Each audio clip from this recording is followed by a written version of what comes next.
Uy, mga bata, handa na ba kayo sa isang nakakakilig na kwento? Ito ang kwento ng isang maliit na pusang si Whiskers at isang higanteng ahas. Isang maaraw na hapon, si Whiskers ay naglalaro sa hardin.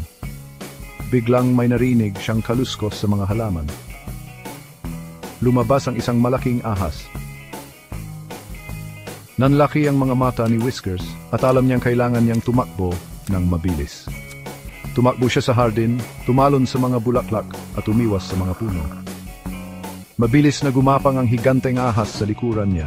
Kumikinang ang mga kaliskis nito sa sikat ng araw. Ginamit ni Whiskers ang kanyang liksi para lumiko-liko sa bakuran, umaasang mawala ang ahas. Umakyat siya sa isang puno at sa bubong ng isang maliit na bahay.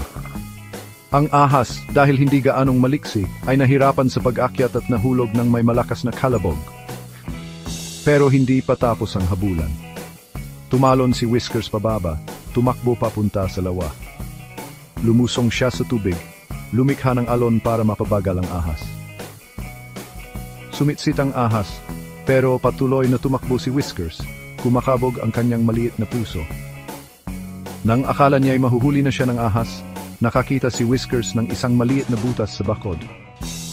Sumiksik siya papasok, at ang ahas, na sobrang laki para sumunod, ay naiwan. Hingal na hingal si Whiskers at lumingon.